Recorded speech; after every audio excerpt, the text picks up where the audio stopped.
मैं बाबा साहेब अम्बेडकर को दलितों का मसीहा नहीं कहूँगी। मैं तो कहूँगी कि वो हम सब के नेशनल हीरोज़ में से एक बहुत इंपॉर्टेंट हीरो हैं। उन्होंने हिंदुइज़्म का क्रिटिसिज्म किया, बुद्धिज़्म की अप्रिसिएशन की, ये तो सब जानते हैं। पर क्या आप ये जानते हैं कि बाबा साहब के इस्लाम पर क्या व्यूज़ थे? क्योंकि अगर आप वो जानेंगे तो हैरान हो जाएंगे। उस पर बात करेंगे, लेकिन आज पहले बात करते हैं बाबा साहब के व्यक्तित्व पर। Doctor B.R. Ambedkar was the first person to pursue a doctorate degree in economics from abroad. He was a master in 64 subjects. He had knowledge of 9 languages. In the London School of Economics, Baba Saheb completed 8 years of studies in 2 years and 3 months. This was because he studied 21 hours a day. All of us know Baba Saheb Ambedkar as the father of the Indian Constitution. We know of his immense contribution in the drafting of the Constitution and as an integral member of the Constituent Assembly. This Constituent Assembly initially had 389 members, which later reduced to 229. तो constitution एक पूरी team ने बनाया था जिसमें women का भी major role था। यस, आप इसके बारे में और जान सकते हैं फैक्ट्स ऑफ इंडिया के एपिसोड नंबर 5 में। Now, some critics do say that the Indian Constitution is a bag of borrowings and that we have copied a lot from the constitutions of the other countries. And this was because Baba Saheb was influenced from other countries. पर बाबा साहब खुद ये कहते हैं और accept करते हैं that Indian Constitution was created after ransacking the known constitutions across the world.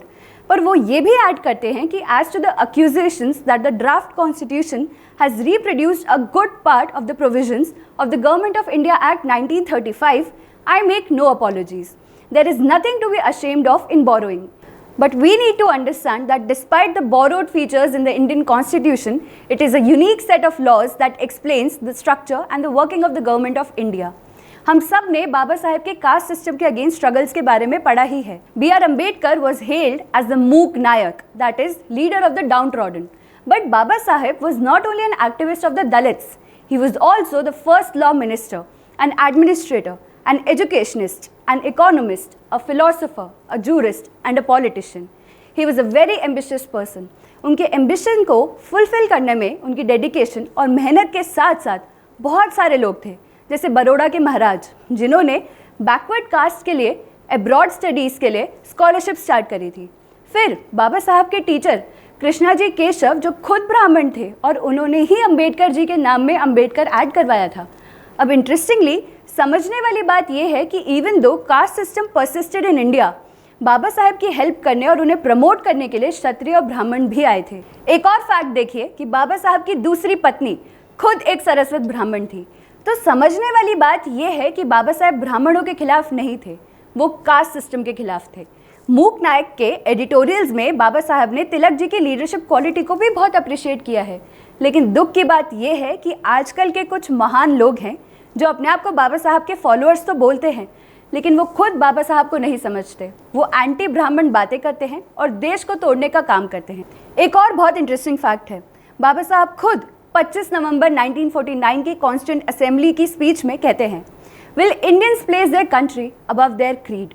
I do not know, but this time is certain that if parties place creed above country, our independence will be put in jeopardy a second time and probably will be lost for ever. आज के अम्बेडकराइट्स बाबा साहब की इस बात को मानते ही नहीं है। उनके लिए देश पहले नहीं है, क्रीड पहले है। ऐसे ही बाबा साहब को और मिस इंटरप्रेट किया गया और उनके व्यूज़ को हिंदुइज्म के अगेंस्ट दिखाया गया। बाबा साहब कास्ट सिस्टम के खिलाफ थे। उन्होंने खुद भी कास्ट एट्रोसिटीज़ फेस की थी और इसमें कोई दो राय नहीं है कि भारत में रैम्पेंटली कास्ट सिस्टम फैला था। लेकिन समझने वाली बात यह भी है कि बहुत सारे ऐसे फैक्ट्स हैं जो छुपा दिए गए हैं। लेफ्टिस्ट और अम्बेडकरवादी बड़े ईजिली और कंफर्टेबली हिंदुइज्म के कास्ट सिस्टम की बात करते हैं, लेकिन बाबा साहब की बुक पाकिस्तान और द पार्टीशन ऑफ इंडिया में वो लिखते हैं, caste among Musalmans has remained, there can thus be no manner of doubt that the Muslim society in India is afflicted by the same social evils as afflict the Hindu society. Indeed, the Muslims have all social evils of the Hindus and something more. The something more is the compulsory system of the पर्दा for women. अब ये बात क्यों नहीं बताई जाती, क्यों इसे छुपाया जाता है? और सुनिए, जैसे कि अंबेडकर जब हिंदुइज्म के कास्ट स्ट्रगल्स को छोड़कर कन्वर्ट करना चाहते थे, तब उनकी फर्स्ट चॉइस सिखिज्म थी, पर उन्होंने उसे सिलेक्ट नहीं किया. द रीजन बिहाइंड दिस वो सिखिज्म में भी कास्ट सिस्टम था. Ambedkar says, there was untouchability within the Sikhs themselves. Dalit Sikhs retained a separate identity as Mazhabi Sikhs or Ravidasis. At social level, Dalit Sikhs remained landless, subordinate, and they were dominated by the Jat Sikhs. ये बात मैं अपने आप नहीं बोल रही हूँ. This is a properly written paragraph in several papers and a book called Understanding Ambedkar, which was edited by Lajpat Rai. इसी बुक में ये भी मेंशन्ड है कि विमेन की कंडीशंस कैसे हुई और उस पर बाबा साहब ने क्या बात कही.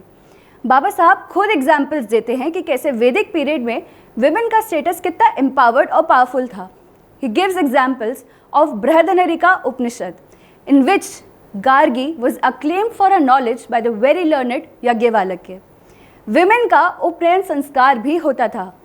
श्रवता सूत्र के अकॉर्डिंग महिलाएं मंत्र भी बोलती थी. ऋषि पाणिनि के अष्टाध्याय के अकॉर्डिंग महिलाएं गुरुकुल्स भी अटेंड करती थी और वेद भी पढ़ती थी. ऋषि पतंजलि के महाभाष्य के अकॉर्डिंग विमेन टीचर्स भी थी और गर्ल स्टूडेंट्स को वेद भी पढ़ाती थी. और ये फैक्ट्स तो आप सबने फैक्ट्स ऑफ इंडिया के एपिसोड 11 में देखे ही होंगे. नहीं देखे हैं तो दोबारा देख लीजिए. पर अंबेडकर भी मानते थे कि women were empowered in the वैदिक एरा. बाबा साहब खुद ये बात मानते थे. पर आज जो उनके फॉलोअर्स हैं वो बाबा साहब के भक्त तो हैं पर उनकी बात ही नहीं मानते. आजकल के वोक एक्टिविस्ट कास्ट सिस्टम के नाम पर पूरे सिस्टम को गलत ठहरा देते हैं. एक और नई बात देखिए, एक पैरेलल क्रिएट हुआ है that Dalits are more closer to Islam, that Baba Saheb appreciated Islam और इसीलिए दलित मुस्लिम यूनिटी को बढ़ावा दिया जा रहा है. अब क्योंकि हमारा तो काम है कोर ऑफ द इश्यूज़ तक जाना और फैक्ट्स लाना, इसलिए कोर इश्यूज़ के इस एपिसोड के लिए हमने बाबा साहेब के इस्लाम पर व्यूज़ पढ़े और आप मानेंगे नहीं, ये फैक्ट्स चौंका देने वाले हैं. अपनी बुक पाकिस्तान और द पार्टीशन ऑफ इंडिया में वो लिखते हैं, the brotherhood of Islam is not the universal brotherhood of man, it is the brotherhood of Muslims for Muslims only. ये मैं खुद नहीं कह रही हूँ, ये खुद बाबा साहब कह रहे हैं. आगे देखिए, Islam can never allow a true Muslim to adopt India as his motherland and regard a Hindu as a kith and kin. वो तो कन्वर्जन पर भी कमेंट करते हैं, लेकिन पता नहीं क्यों इसे इग्नोर कर दिया जाता है या फिर छुपा दिया जाता है. सुनिए, कन्वर्जन टू इस्लाम और Christianity will denationalise the depressed classes. If they go to the Islam, the number of Muslims will be doubled and the danger of Muslim domination will also become real. दारुल हर्ब और दारुल इस्लाम को समझाते हुए अंबेडकर कहते हैं, according to Muslim canon law, the world is divided into two camps, Darul Islam यानी abode of Islam and Darul Harb यानी abode of war. A country is Darul Islam when it is ruled by Muslims. A country is Darul Harb when Muslims only reside in it but are not the rulers of it. That being the canon law of the Muslims, India cannot be the common motherland of Hindus and the Muslims. It can be the land of Muslims, but it cannot be the land of Hindus and the Muslims living as equals. अब आप खुद ही देखिए कितने radical views थे अंबेडकर के इस्लाम को लेकर, लेकिन कैसे कुछ ही साल बीते हैं पर सारे व्यूज़ कन्वीनियंटली छुपा दिए गए या फिर इग्नोर कर दिए गए. ये है नैरेटिव ट्विस्टिंग. ऐसे ही नैरेटिव ट्विस्टिंग की गई गांधी जी और बाबा साहब के रिलेशन को लेकर. दोनों में मतभेद थे, आइडियोलॉजिकल डिफरेंसेस भी थे. एक फैक्ट सुनिए, बाबा साहब गांधी जी की तारीफ करते हैं. जी हाँ, बाबा साहब appreciated Gandhi for his efforts for the removal of untouchability.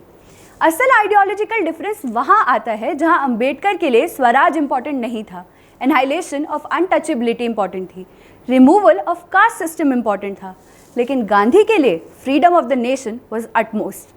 Gandhi wanted participation of the untouchables in the national movement, while Ambedkar wanted untouchables to lead and represent themselves independently.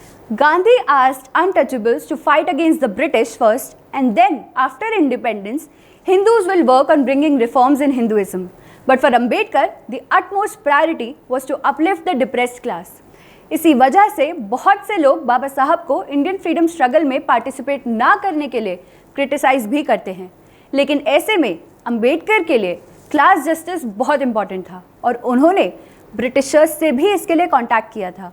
माहौल ये था कि 1930s when Gandhi was busy in bringing political freedom, Ambedkar was fighting for the rights of the untouchables.